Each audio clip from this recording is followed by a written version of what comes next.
Hi, David. Hey, Bob. How are you doing today? Pretty good. How are you?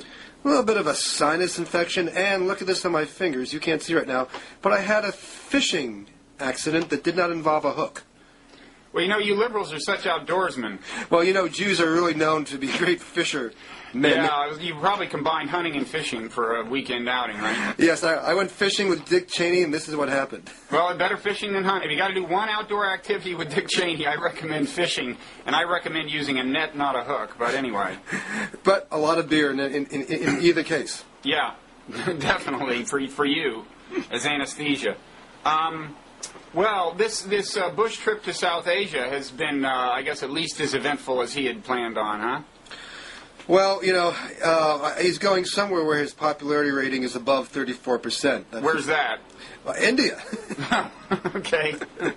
He'll go wherever he can. It's called voting with your feet, or with Air Force One. Although I gotta say, I have a friend who's from India and is a Muslim, and he was commenting on these large demonstrations against Bush in India, populated largely by Muslims, and he said, you gotta realize that Indian Muslims are about the most docile Muslims in the world. So when you start getting big turnouts for these kinds of things, you should take note. Yeah, there are a lot of them. I think 150 million or so, the largest Muslim population outside of Indonesia. Yeah. And then, of course, he goes to Pakistan, where the Muslim population is not so docile. Yeah. And already in Pakistan, there's been a bombing, and an American diplomat has been killed, along with a few other people. Mm-hmm. But it does seem, I don't think any of this matters here. I think in terms of the foreign policy aspect of this administration, the only thing that matters that people pay attention to when they're not watching American Idol is the war. And going to India, going to Afghanistan, even for that surprise visit to Afghanistan, is not going to take people's mind off what's happening in Iraq, and we can talk about that in a moment. But he went to Afghanistan and didn't really acknowledge, he acknowledged the progress that he believes has been made there, but not the fact that, I believe it was the head of the DIA, the Defense Intelligence Agency, who this week testified that they expect an intensity, an increase in the insurgency, not just in Iraq, but in Afghanistan as well. I saw that. I don't know what these trips achieve at the end of the day. I mean, I guess they're good public relations. Well, and it doesn't look great when you've got to sneak into these places, which he's basically doing in the case of both Afghanistan and Pakistan. I mean, to the extent that there's substantive policy, it's in India, where they announced this thing with the nuclear reactors. And I don't really, well, I kind of do have an explanation for that, but it's a little puzzling on the face of it. I mean, basically, he got India to agree that some of their reactors would now be inspected by the IAEA, but they would be allowed to segregate off these reactors that are devoted to the actual manufacture of weapons, nuclear weapons, and they would not be under inspection. So, I mean, the kind of criticism he's getting, which makes sense to me, is, look, you're sending a message. I mean, first of all, India is not part of the Non-Proliferation Treaty. That's the big so deal. he's sending a message that, you can opt out of the NPT, develop nuclear weapons, we'll forgive you, and, we will just make sure that your reactors are devoted to weapons-grade materials, because if they're not, then we will inspect them. I mean, it just seems to me to send kind of all the wrong messages amid this whole Iran thing. And of course, it's something that seems to me to be kind of... the policy positives or negatives aside, not the type of thing that you want to build a trip upon. Hey, look, we're giving India, which hasn't signed the NPT, the Non-Proliferation Treaty, as you know, we're giving them more nuclear stuff. Right. I mean, while we're trying to give Iran less nuclear stuff, I mean, it's not consistent with an overarching message. It's not like we're talking about anti-terrorism steps or how we can deal with the deproliferation of weapons in that whole region. It really is a mixed bag, and the fact that the White House is celebrating this as a policy gain. I'm with you. I think policy-wise it doesn't make sense, but certainly politically, it's not a winner. I don't see a constituency for this in Congress. It isn't just liberals. I mean, now there is a whole trade agreement part of this, but that's separate, and that will please American business. But that's divisible from the nuclear thing. The nuclear thing, I don't see the policy logic. I don't see the politics. If you want my theory as to what's actually going on, this is the closest I've come to something that makes sense. Please, give me your theory. Here's my theory. Are you ready? I'm ready. It's like a vestigial Cold War impulse. That the idea is, okay, we're cementing our ties with India to counterbalance China.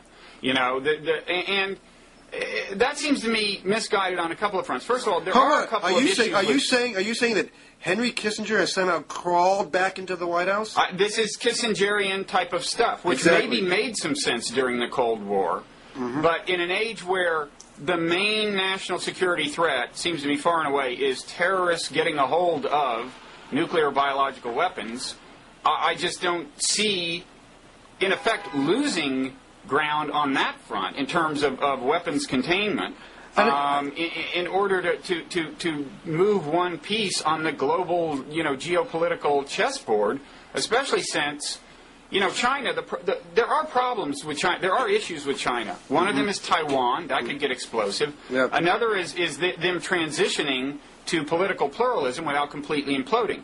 Neither of those problems, so far as I can tell, is helped by, partnering with India to counterbalance China. The other thing is, in the Cold War, when we would, cement our ties with these pawns on the chessboard, they were very often dictators. And dictators you can at least count on. Like, 5-10 years down the road, they'll remember that you gave them nuclear materials. India is a democracy, and in a few years, we may have a new government. They may give us no credit for doing this. Well, I don't think a lot of credit is coming forward now anyway, because, as you know, the Indians have a big thing about national sovereignty when it comes to their nuclear weapons program. Right. And there's opposition within India to this because they feel that even the restraints, some members of parliament and others, believe that even with these modest and moderate restraints, that the strings that come attached to this deal, that it still, is insulting to India, as if they want to say, we can make decisions and decide for ourselves what to do with our nuclear program. So that really reinforces the point. I hate to agree with you so much here, but it reinforces your point that down the road, another president, another prime minister might sort of be from a party that doesn't look too kindly on this and see it more as a handcuff, an insult to national sovereignty than assistance. And this is also the type of deal that you could have done without taking a trip to announce. It just, again, it seems to me that it just doesn't make sense to fly all the way over there and announce this problematic deal for which there is no political constituency, and on which there is much policy debate. And back here, I think in Congress, it's there's going to be opposition, and it won't just be from the Democrats. I think exactly. There'll be Republicans too. Our agreement on this is not another example of the liberal conspiracy. They're just going to find that there is almost no constituency for the nuclear part of this deal, and why? I don't know. I really don't get it. Yeah. But. Just stay with me a second. The sun came out a little bit, so I'm readjusting the camera here. Yeah, well, maybe you could get some of our lighting people there to take care of that. Okay, that's a little better now. Because, or are they on strike? We should have gone non-union with the lighting people. I told you, David. Well, what can I say? I work for the nation. I have to have a union bug. Well, that was the problem, yeah, as I recall. Yeah. Well, so India's completely taken care of then. Next. You want to talk a little Iraq? Yes. I find it interesting. People keep asking when Bush's, when the bottom's going to fall out on this politically, because it seems like we're close to seeing that perhaps on the ground there. And in the past week, you see George Will and some of the members of the commentariat, starting to hedge their bets a little bit. I got an email the other day from a conservative who has asked me not to identify him or her, but this person told me that they were beginning to wonder if indeed the war had been a mistake. And of course, William Buckley wrote a piece a few days ago saying that it seemed to be a failure. It's people keep holding out hope that they're going to turn the corner on a political settlement, and it seems as if we're getting even further away. I mean, I noticed in the Washington Post today, I'm grabbing the piece here, that you had the Association of Muslim Scholars. It's a Sunni. Yeah, which is a Sunni religious organization. They're accusing the Iraq Shiite-led government of fomenting religious clashes for political gain. They say that there is actually a conspiracy of forces belonging to the Interior Ministry backed up by U.S. forces that are trying to create sectarian strife. So right away, one of the biggest players there is whether they're right or wrong, they're publicly accusing the U.S.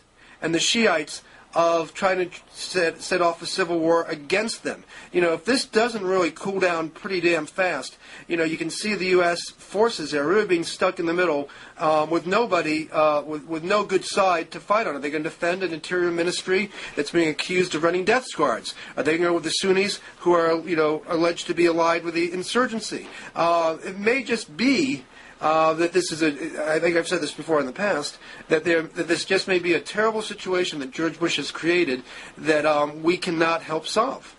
Yeah, I mean, what I'm wondering is it time maybe to just change our policy objective and say, and I don't know the answer to this, but the time may come if now is not the time, and say the object of the game is to help Iraq transition as gracefully as possible to its division into three separate countries without the thing going regional, turning into a regional war. I mean, I've heard people like this journalist Nir Rosen who have been there and say that the secession of a Kurdistan is inevitable. That the Kurds are basically, it's just a question of when they cut the ties. So it's going to be, in this view, there's going to be at least two countries emerging out of Iraq. And the Sunni Shiite thing, I'm not sure that it's to the point of no return, but it just it looks worse every day. At least over the last week, it seems to me not to be getting better. And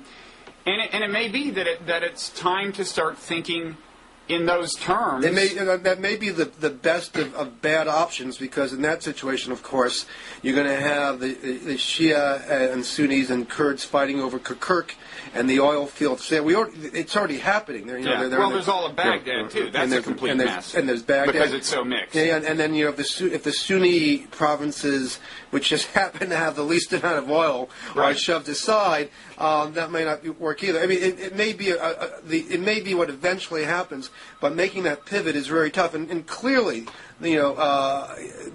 Bush is nowhere near that. He gave a speech a few days ago in which he just tried to dismiss the conflicts at hand by saying, well, back when our country was getting started, there were all sorts of, conflicts and tensions, and, the veterans came back from the war, and they chased Congress out of Philadelphia for 6 months. That may all be true, but at the time, we didn't have 150,000 troops from another country here, and we didn't have outright open religious, civil, sectarian violence. So, I mean, it's really, it's way too glib. And, you can see today in the Washington Post, there's a piece by Robert Kaplan, who usually writes for the Atlantic Monthly. Yeah, I saw that. Yeah, who, if memory serves me correctly, he was more or less in favor of the war. I think he absolutely was in favor of the war. And now, of course, now he's saying, hey, you just can't impose democracy on countries that don't have a basis for it. It can happen. It can come about. Globalization and the rise of modernization will bring it to countries, but at their own speed, at their own time. Which is my line, which I agree with. I think it's very wise. I think it would have been wiser to have said it before March 19th, 2003. Yeah, I mean, in defense of Kaplan, I would say he was for the Iraq War, something he fails to mention in that piece, I think. Yes, he was never a neocon. There was always tension between him and the neocons because he fundamentally considered himself a realist. So he was never big time into the Wilsonian project of democratizing the world in 36 hours. So it's not a major repositioning for him, but he absolutely was for the war. But the problem, too, is, this is my problem with Thomas Friedman. I know you're dying to hear all about my problem with Tom Friedman. I woke up last night in the middle of the night wondering what those problems were, David. Would you help me out here? Yeah, and I said this also several times to my old colleague Christopher Hitchens. Everybody could have a different reason for wanting to go into the war, but there's only one guy who gets to drive the bus. And that was George W. Bush. So if Tom Friedman thought this would, establish a democratic stronghold and set the Arab world on the path to enlightenment, even if he didn't care about WMDs, it didn't really matter. Same thing with what Robert Kaplan was saying, or what Hitchens might have been saying. At the end of the day, the policy is going to be driven and going to be established by the guy in charge, at Bush. And so if you're looking at the reasons that he's giving, and and his overarching policy, and his attitude towards decision making and policy making, that's what's going to end up affecting the reality on the ground, to the extent that Americans could have any control over the post-invasion reality on the ground. Right. So when Tom Friedman said he didn't buy Bush's reasons for going to war, but he still supported the war, I felt like saying, well, wait a second, that is really trying to have your cake and eat it too. And maybe New York Times columnists, can get away with that when they write about tax cuts, but not about war. Yeah, I mean, I've defended Friedman on the grounds that of all the rationales, to me, that was the most tempting, or at least it was the only one that I didn't feel was ridiculous. Right. It would be nice to have a democracy in Iraq. I kind of agree that everyone who supported the war and is now saying, well, it was mishandled or this or that. I mean, maybe this isn't quite what you're saying, but they might have taken the trouble to remind themselves who was going to be running the war. I mean, this is what I said to Hitchens more than once. I said, you don't trust George W. Bush to handle one death penalty application adequately. You think he can't do it, so you're just going to let him do a war. I mean, there's You're on speaking terms with Hitchens? Well, yeah. God, how do you do it? Well, I've never met the guy, but just reading his stuff, it has shortened my life expectancy. Well, I debated him the other week up in New York, and it's painful for me. I mean, I don't like disagreeing with him. No, his stuff is increasingly incoherent, yes. And well, that's what I pointed I mean, out. literally. I mean, you see pieces on Slate. It's like hard to get from one paragraph to the other, just figuring out what he's saying. And there's just a lot of straw man attacks that he puts up, and so I think he's become unhinged a bit in this regard. Yeah. But hey, in Washington, my daughters go to the same drama classes as his daughter. I see him on Saturday mornings occasionally. It's better to not get into blood feuds. No, I agree. I agree. And there's a lot of pressure in Washington, so... I mean, I'm happy to say he's wrong. I don't have, and I'm sure he's happy to say that I am. He is, but you have the satisfaction of knowing you're right and he's wrong, and I just rendered that verdict. Now... we're going to, unless you have more to say about Iraq, I'm about to say something positive about George Bush. Can I...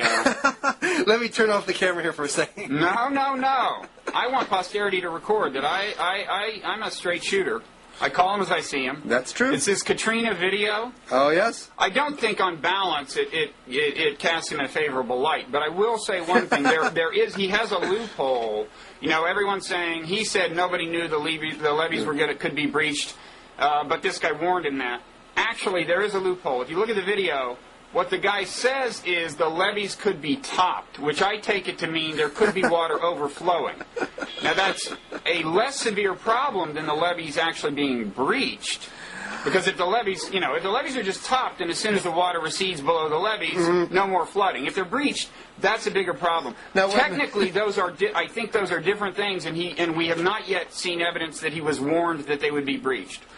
Well, I'll grant you that loophole, but when we're talking about a guy whose political campaign ran around saying that John Kerry would allow France to veto national security decisions because Kerry had talked about working with other countries to make the best multilateral policies.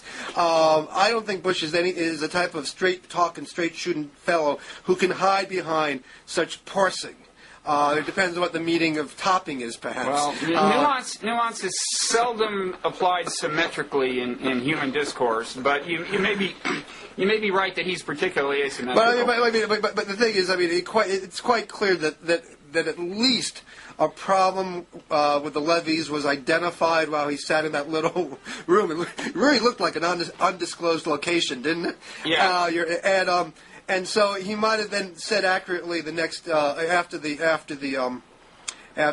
Katrina hit, and he said no one anticipated the breaching of the levees. He might have said, no one anticipated the breaching of the levees, but I was fully briefed that they might be topped.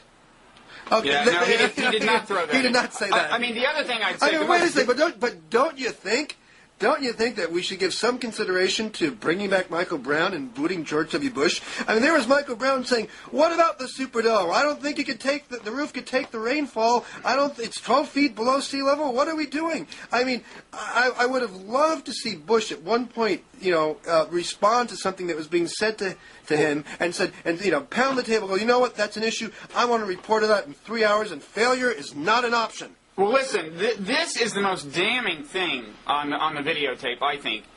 Bush got this briefing, this really alarming briefing, and had no follow-up questions. None. No. Didn't say, like, well, what do we do if the Superdome does flood? Or what do we, Where will the Saints play? Yeah, I mean, much less. I mean, the last thing I'd ask is for him to say, wait, the levees are being topped. What if they actually collapse? Okay, that would be way too much. But even a more moderate, the guy had no questions. It's like, you're president. All these guys come on and say, disasters are headed our way. And he says, thank you, and can you remind me who's playing on Monday Night Football tonight? The clip shows one of the hurricane experts saying this could be bigger than Andrew, which was a pretty big deal, big major disaster. Yeah. And so he doesn't turn anybody. He doesn't. He just says, well, we'll make sure the federal government does everything. It's interesting. If you look at the Katrina report that they put out last week, I thanks to the wonders of computers, I put a word search in for White House, and it came up just twice. They referenced just those the times that mid-level FEMA fellow emailed or contacted the White House, but there was nothing about what the White House had thought about, planned for, considered before or even after. There was nothing about what communications were like between Bush and the White House or anybody else after the hurricane hit. So it's clear that they were out to lunch, and it's clear that for whatever reason, the prospect of an Andrew-style hurricane hitting New Orleans just did not really engage Bush. Can you just think about what Bill Clinton would have been like in that little undisclosed location? He'd be saying, he'd be calling off the names of streets and saying, "Do you have enough sandbags for that block?" Yeah. I mean, who knows what he would have been doing? But but we didn't see still would have found time to have a good time that night. That's the amazing thing. But he still would have said, that restaurant where Jennifer Flowers is singing? My final word on Katrina. And first of all, let the record show, I did begin this segment defending Bush, but I'm sliding inexorably to an indictment. It goes beyond the hurricane warning business. It seems to me that if our Homeland Security Department were in ship shape, they would have thought about this breached levees issue for a wholly different reason, which is that if you go around compiling the list of the 20 most vulnerable to terrorist things in America, you've got to list New Orleans, because it seems to me like a Timothy McVeigh style truck could have blown one of those levees. There would have been no evacuation in advance if it caught us by surprise. You would have lost tens of thousands of people. I mean, in terms of bang per buck, this was one of the most obviously inviting terrorist targets, and that seems to me the biggest indictment of Homeland Security in this whole thing, is that we should leave the hurricane aside. We should have had contingency plans here. No, that's a good point. First time I've heard that mentioned, and now I'm sure that all the Al-Qaeda viewers out there will be phoning each other. Well, we seek a diverse audience, and we're not too damn picky about the form of the diversity. We can't afford to be. And then there's the question of, the head of Homeland Security, whether he really should have shaved his beard, but we may not have time for. Do you have a view on that? Maybe Robert Bork gave him the advice on that. It seemed the House Republican Committee said that Chertoff's reaction to all this was late and ineffective, or non-existent even. And it seems to me that if you get that type of verdict out of Republicans, there's really only one thing to do, and that is to resign. Shave your beard. Shave your beard or resign. I guess we know which way he went. Okay. Well, we've covered that waterfront, so to speak. Now, you noticed? Have you noticed lately any Republicans evading responsibility for their behavior, David? This is just, we have this part of the show that's just impromptu. I just hit you with a question, see if you can respond. Have you noticed any of this? Well, let me think for a moment here.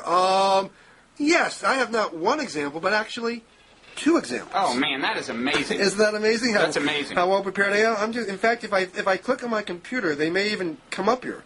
Well, that's master of technology. That's not it. But here's one right here. You can find this at davidcorn.com. It turns out. God, what a coincidence. Because you are David Corn, right?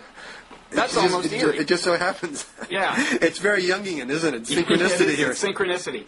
That's not just a police song.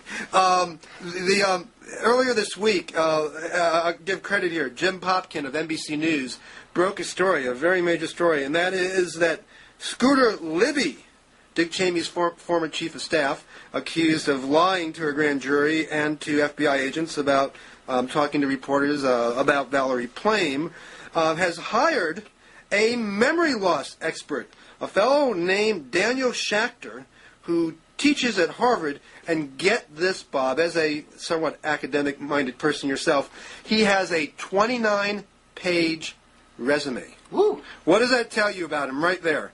He's testified on behalf of a lot of rich clients? The word windbag comes to mind. I mean, I was always told you never have more than a 2-page resume. But apparently, this fellow is going to, help explain why Scooter Libby was so busy in those days that he not just misremembered what happened, but he had phony recollections that he then shared with the FBI and the grand jury. So it reminded me of a saying that Mark Twain once said, which is, if you tell the truth, you don't have to remember anything. That is the main motivation for doing that in this world. Yes. And it's why I've adhered to that policy. But if this guy wants somebody to testify that middle-aged men forget things, I would be available for about $12 an hour, and I've got a lot of anecdotes. And how long is your resume? Exactly. I would get the point across much more efficiently.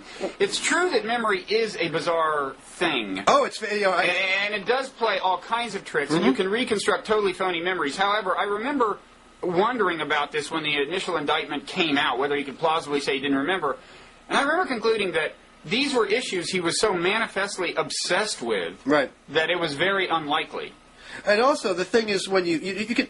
It seems to me it's easier to not remember something than it is to come up with a completely different story than what seems to have happened, and to tell that story over and over again about something that involved you, and particularly that story just happens to absolve you, while the true story would not.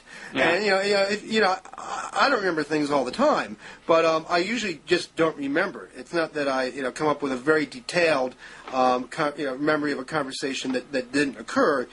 So that's where I think it gets to be rather suspicious. But David, the good news is that at least that's the only Republican who has recently tried to escape responsibility for his or her behavior, right? Yeah, I wish I could report that, but no, that's not true. You've got another example? I have Saul J. Farstein, a Beverly Hills psychiatrist. That's about as good as it gets. Yeah, he was hired by Duke Top Gun Cunningham.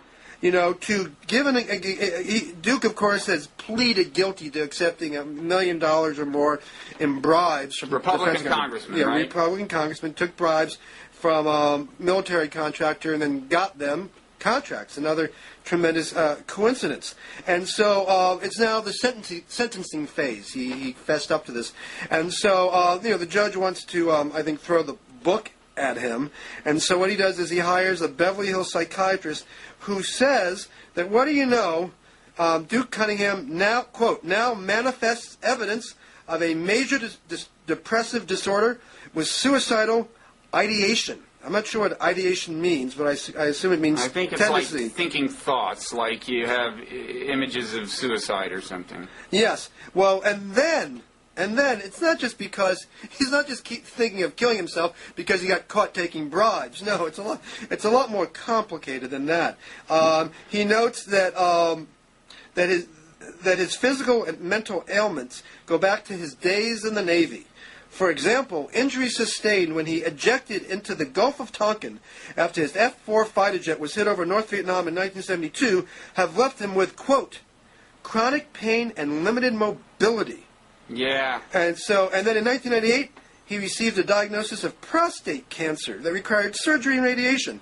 The psychiatrist said, according to the Washington Post, which is what I'm reading from, that his severe depression and anxiety began in mid-2005 as the corruption investigation closed in on him. Mm-hmm. Well, gosh, no, you know what, Sherlock. Of course he became depressed and anxious when he saw it all going down in flames. But it's more complicated than even that. Having once been praised and rewarded for his conduct, that gave Cunningham a sense of omnipotence, says the psychiatrist, which was an adaptive psychological defense mechanism. Yeah.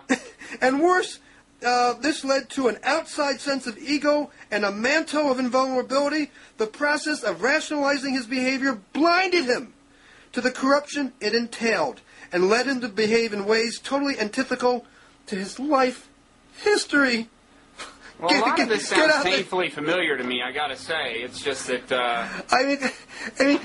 listen, he pled guilty. He should take it like a corrupt man. I mean, to say that he became depressed and anxious when the corruption scandal closed in on him, well, that just shows that he's not crazy. It would have been crazy to sort of... And not innocent, probably. And not, well, we know he's not innocent. He says he's not innocent. But, because he had an oversized ego because of his daring do, that blinded him to the corruption he was engaged in. I think it all goes back to the ejection. Ejection episodes can be very traumatic Well, for him. of course there was one... Did he eject prematurely? Do you know? Does it say that? Well, that actually happened with George Herbert Walker Bush. You might recall that was an issue that when he was flying a plane in World War II, he got hit. He ejected, and some people said too early because the two other fellows on the plane died with the plane, and there was a question of whether he should have tried for a crash landing. First George Bush. The first George, yes. There was a premature ejection issue. Yes, there. I recall that. Yes. So, you can just imagine if a liberal Democrat member of Congress had tried to pull off a stunt like this, what the right wing would do. He laughed right out of town. The victimization culture, believing in these namby-pamby, panty-waist psychiatrists, Beverly Hills psychiatrists, and we know what that means. I think panty-waist is the key term here, David. You've really nailed it. I've been hanging out with Pat Buchanan too much. Over the years. Okay, nothing hits a Republican harder than the charge of being a panty waist. Yes. So you really pulled out the big guns. Listen, speaking of Republicans and big guns, can you give me a little moral support on this Ann Coulter thing, do you think? I don't know. Do you know the background of this? Well, for those viewers who haven't already seen your previous set 2 with Mickey over this... Don't go look at it. I embarrassed myself by totally losing my cool, which is very uncharacteristic.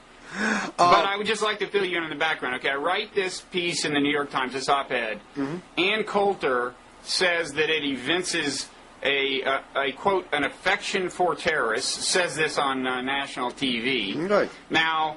that is, I would say, manifestly untrue, as any reasonable person would conclude. Mm-hmm. I turned to my friend Mickey for moral support and consolation on Blogging Heads TV. And even though he is a friend of Ann Coulter's, I think he will at least begin by acknowledging the obvious, which is that it was not true what she said, and there was no basis, she had no evidence to support the charge. I did finally drag out of him the admission that it was not a reasonable inference from my piece, but basically he spent his time defending her and trying to argue there was some sense in which there's some kernel of validity at the core of all her viciousness. So I failed. Mickey did not give me support. I just about reached through the camera lens and throttled him. You should have come to me first. I should have come to you first, because what would you have said, David? I would say you're not the first, you're not the last. Just move on to the next pundit. You're right. I mean, listen. I've been on TV with Ann, and she really doesn't care about the facts. She reaches for derision more than she does for debate. I remember one episode I was on with her, and we were talking about something, and all of a sudden out of the blue she called me a Castro supporter. Actually, I'm very critical of my friends on the left who are soft on Castro. I wish he should go. And then she said, and you're just in a bad mood today because Qusay and Uday, Saddam's sons, had been killed, as if I cared about them. And another time I was on Hardball with her. With Chris Matthews, and out of the blue she said something that was demonstrably untrue, and Matthews knew it. It was a stupid matter. It was about the fact that she said that George C. Scott turned down the Oscar for Patton. I guess we can talk about this week because it's Oscar week. He turned down the Oscar for Patton because he thought they were going to make a movie demonizing Patton, and in fact most people saw the movie as being positive of Patton. And Chris Matthews right away said no. He said that he didn't like Oscar. It was just the Oscar Awards. It was just a big, meat parade. Meat parade. And Matthews actually had the quote, as you do, correct. And it had nothing to do with politics. And she just went on and kept insisting this. And then he said, Ann, you never have your facts straight. You're impossible. And my retort after the fact, and a piece to Chris was, well, if you really believe that, if you truly believe she never gets her facts straight, and this time you demonstrate it, why would you put her on the air? Ratings. Yeah. And you know, that's what depressed me most about this, is after I threw my little fit with Mickey, I realized I had fallen into her trap. This is the way she makes a living, is saying things so stupid, outrageous, and false that people will start screaming about them, and that's how her name gets around. I mean, her name does not get spread on the basis of deep insights into America's current predicament. It's only in association with outrageous statements that her name gets spread, and it does get spread. Yeah, but So- even too much so for places like the National Review, you know, which bounced her, and you know, she still hangs in Did there. they bounce her? Remember she did that, you know, let's, you know, take over the swarthy Muslim countries and Christianize them. Right. You know, I think she, you know, her column got bounced from Town Hall. Yeah, she said, let's invade them and convert them to Christianity. Right. And she has not backed down from that statement, I just learned. She has reasserted it. She says now more than ever that's the case. You know, she's gotten very wealthy and very rich for playing this cartoon character. And, you know, it's not going to change. And TV bookers and hosts tend not to care about whether someone's right or insightful. It's all about, you know, making good TV. And, you know, her character role as a provocateur, it helps them sell ads, and she's rewarded for that. Hey, you want to know one TV show that she's never going to be on? The A Blogging show Heads that has TV. no ads to sell anyway. That's your only clue. Right. But anyway, we National Review, having said enough unfavorable things about her to allow me to sleep tonight, National Review brings up a not totally unrelated issue that you blogged about this week. It has to do with Rich Lowry, although I would immediately hasten to distinguish Rich Lowry from her. I mean, I would too. He is the voice of reason compared to her, and by and large is, you know, decent human being and everything. But you say he said something not long ago, or at some point, right, that gets to this issue of the way derogatory rhetoric is used by the right and by the left, and I kind of am interested in that issue broadly. So anyway, what did he say? Well, Rich and I over the past few years often go out on the road and debate one another, often for college audiences, not always exclusively. So any booking agents out there, contact me. And we had a debate in I believe it was September '05 at Eastern Connecticut State University. About 1,100, 1,200 people turned out for this. I was stunned. A lot of people from the community. And the debate was on the war. Good thing, bad thing. And during the course of that debate, Rich said that critics of the war were enemies of, quote, democracy and freedom, and favor only one policy in the Middle East. Tyranny, tyranny, tyranny. And I blogged about it at the time. I took notes down. I didn't have a transcript, but I kept notes as we spoke, and I put that in my blog the next day. And then a few days ago, William F. Buckley, who of course founded the National Review and I believe hired Rich to be editor a few years ago, came out with a piece that said the war in Iraq was a failure and we should face up to that. And the only question now is whether Bush was going to realize that and make the accommodations, perhaps those of the sort that you talked about earlier.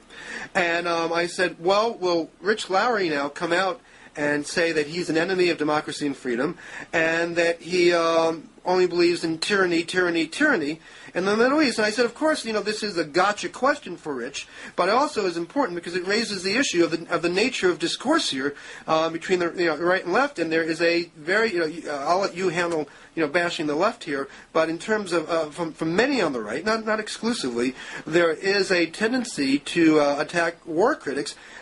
First, to say that they're only on the left, and that they hate America.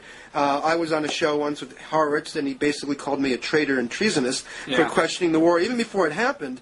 And they don't recognize that that the opposition in the war really is pretty wide ideologically speaking. When you go from Anthony Zinni calling the war a brain fart, which he literally did, to Brent Scowcroft, to Jack Murtha, to the far left, that's far more range, I think, than you have on the pro-war side. And so anyway, I put it to Rich, would you be fair and apply these terms to Buckley?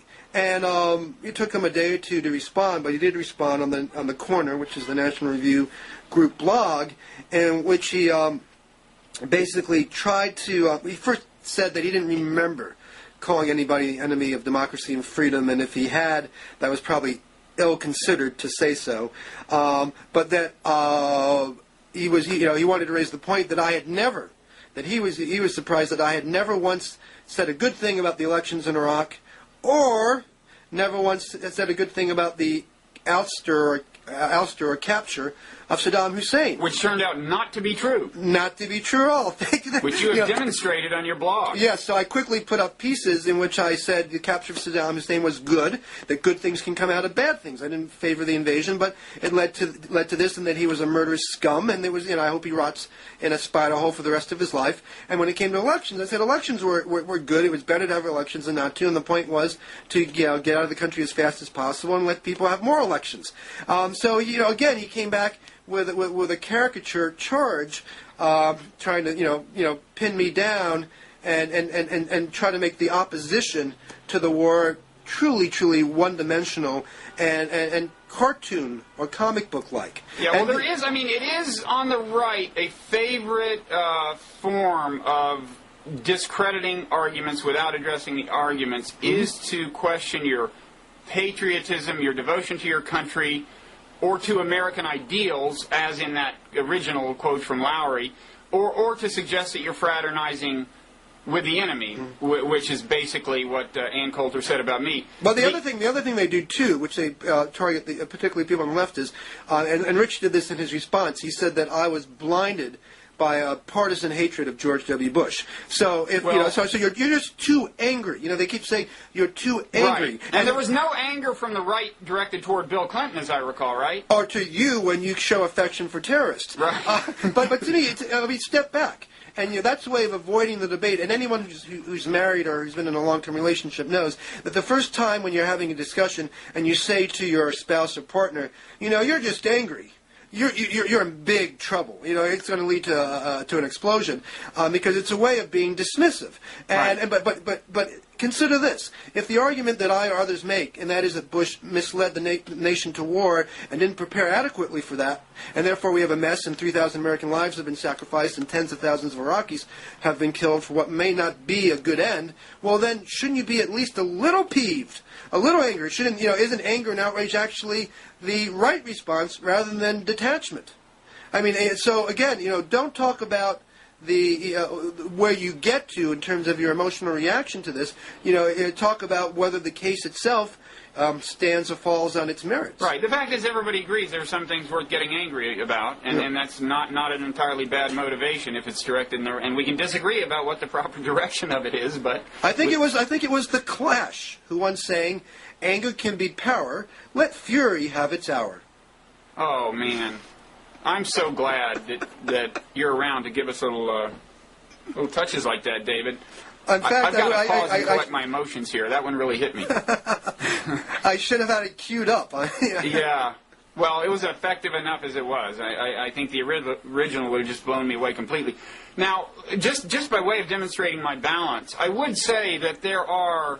the left has illicit forms of argument as well. I was trying to... the Ann Coulter thing led me to kind of try to do some kind of taxonomy. Boy, this really bent you out of shape, didn't it? Oh, totally. It wasn't her so much as Mickey. No, doesn't he just drive you nuts sometimes? You've been friends with him a long time, like me, right? Et tu, Mickey. Yeah, and it's a combination, as my wife diagnosed it, of his being friends with her and his having this contrarian impulse that just makes him resist the most obvious truths. You don't think it has anything to do with her blonde hair? Or her full blonde hair? I said on camera it does have to do with that, but that led to a remark that got my wife annoyed, so I won't repeat it. But I will say,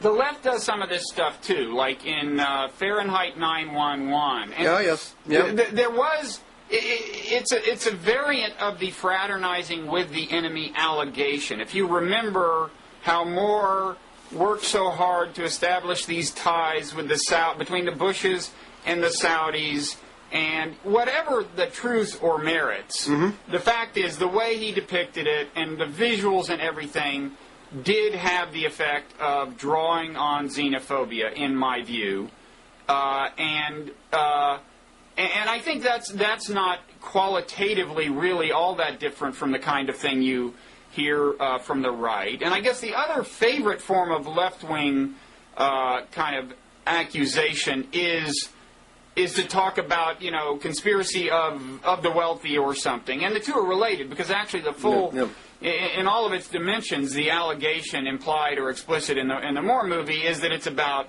it's about oil and pipelines. Yeah, it's pipelines and Arabs and so on. And, look, it is somewhat about oil, but I don't personally think that was the fundamental motivation for the Iraq War. But in any event, I'm perfectly happy to say that I think Michael Moore is dishonest sometimes. I thought in Roger and Me, he inverted the time sequence in a way that I thought was dishonest. I don't approve of all the rhetorical techniques in 9/11. I thought in Fahrenheit 9/11, I thought some of them were unfair. In fact, I said the same thing. I think I wrote about it, or I remember I went on Diane Rehm to talk, debate, or I should say discuss the movie with Grover Norquist back when he wasn't running from possible indictment. And there were parts of the movie that I thought were quite gripping, particularly when he focused in on the military families and their reactions. Yeah, there were gripping moments, for sure. But I do thought the whole conspiracy notion of the pipeline was not supported. And I've gotten into trouble on the left for often, raising questions about conspiracy theories of that sort. And, and to me, that's, I don't want to be too self-serving here. No, go ahead.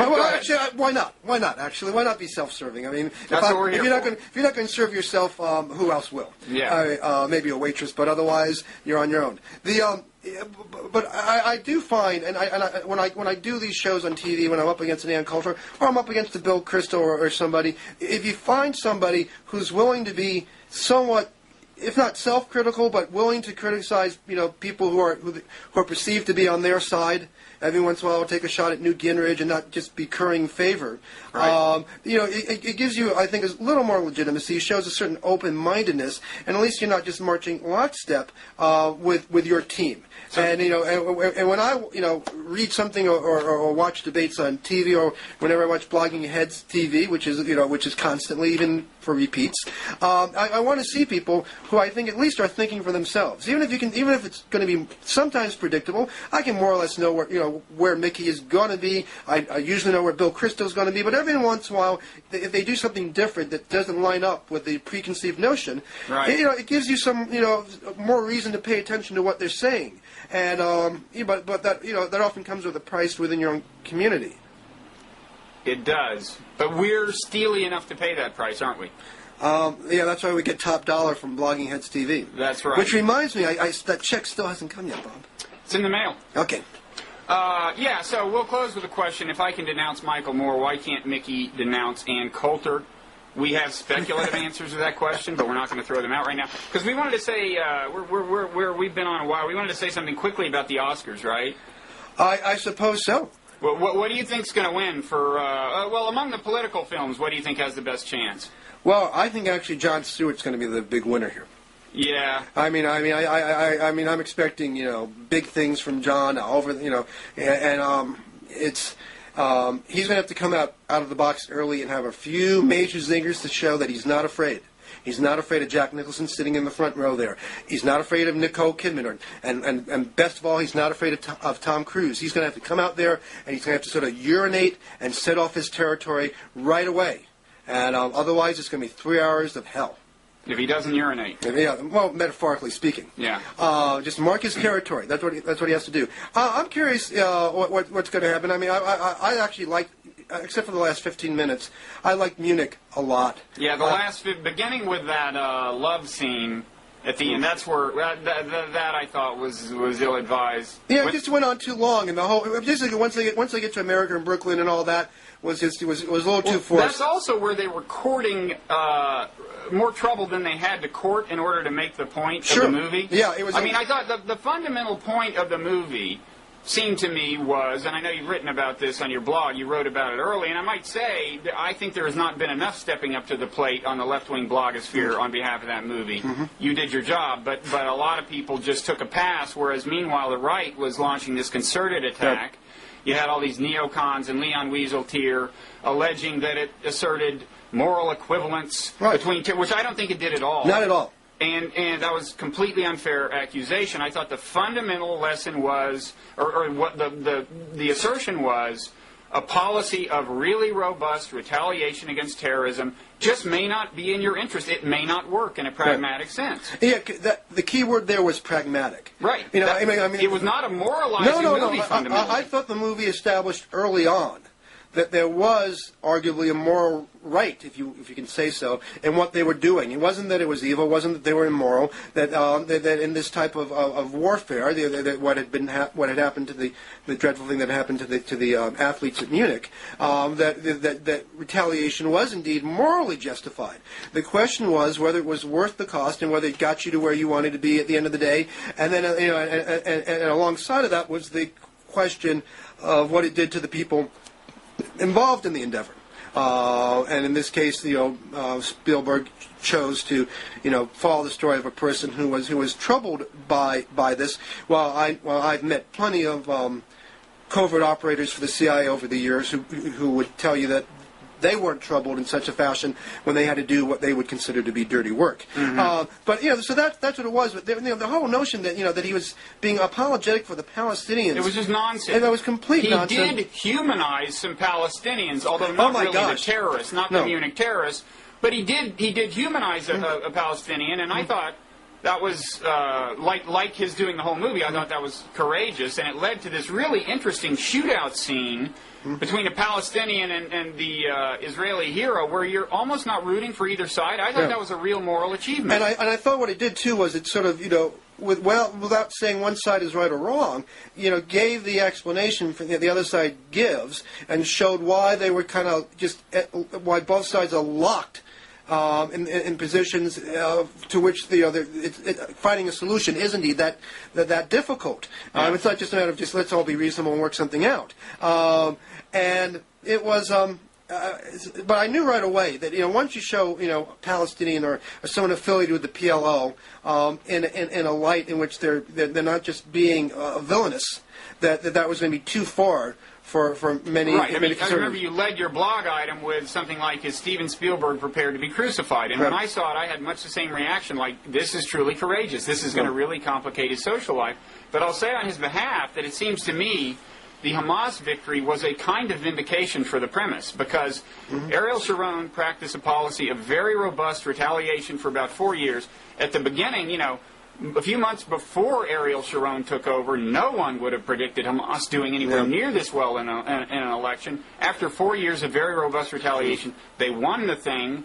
And if Israel is somewhat secure these days, the only reason is they built that wall. I mean, the fundamental threat to Israel in the long run remains the amount of rage and the sense of grievance on the Palestinian side, and that has only grown. And the Hamas victory is to some extent a manifestation of that, although it reflects other things as well. No, I agree. And I thought the movie worked as a thriller. I thought the performances were very taut and engaging. They're a little bit of a cliche in terms of the the different types of people in the gang, but you have that in all sort of. No, I had a couple of issues with it as a movie, but. It deserved a lot more support on the left than it got, and was a very good movie, and just incredibly courageous in terms of the story. And just think about it. It comes after War of the Worlds, so I mean, it shows a tremendous amount of range on Spielberg's part. Yeah. Well, I think this is now officially the longest Blogging Heads TV ever. Well, I'm sorry. No. I think I deserve as much blame or credit, and we'll let viewers decide which. The good news is that they can always just, choose a topic and not the whole dialogue. But unless you have anything else Oscar-wise to say, we probably owe it to posterity to cut this thing off. I'm fine. I'm rooting for Syriana and Crash as well, but I'm more or less rooting for John. Quick question: Syriana, everyone says is confusing. Is the moral of the story, though, when you get to the bottom of it, that oil is the issue? Is that Syriana? Well, I haven't seen it. The conspiracy in this story is basically that because of the oil companies have a better relationship with one prince of an emirate of an unnamed emirate in the Middle East, that they get the CIA to kill his brother, who is a reform-minded prince who wants to be independent and and bring about democracy and reforms within his country. But because he's independent, he's more of a threat to the West. And you got to tease that out a little bit. Yeah. And George Clooney is like sort of the cynical CIA operative who tries to stop this from happening. And what was funny for me was when I saw a screening here in D.C., as they often do, and Frank Gaffney and Cliff May were at the screening to talk about the movie. And afterwards I felt like saying to them, do you understand what you just saw? This movie accused the CIA of conspiring with oil companies and the administration in power to knock off a good prince, only to keep the oil flowing from a bad prince. And but nevertheless, they got suckered by Hollywood into supporting the film. Yeah, that is. Yeah, well, don't get me started on Frank Gaffney. Okay. Okay. Next one. I sidestepped the opportunity to go on and on about Chris Hitchens, and we don't want to get me on Gaffney. Quickly, actually, as long as we're on the Oscars, I should plug for Best Documentary, film by my friend Alex Gibney, the Enron documentary. Mm-hmm. After I saw it on my way out of the theater, I saw somebody I know who was a professor at a noted university, and I said, "What'd you think?" Trying to get a kind of a professorial take on it, and he said, "It really drove home what lying sacks of shit those guys were." and I do think it accomplishes that, among other things. Great documentary. We now have just 4 minutes left, shy of an hour, and that'll be for those. We'll fill that in with commercials. Okay, very good. All right, see you around. Okay, David. see you at the Oscars. Bye.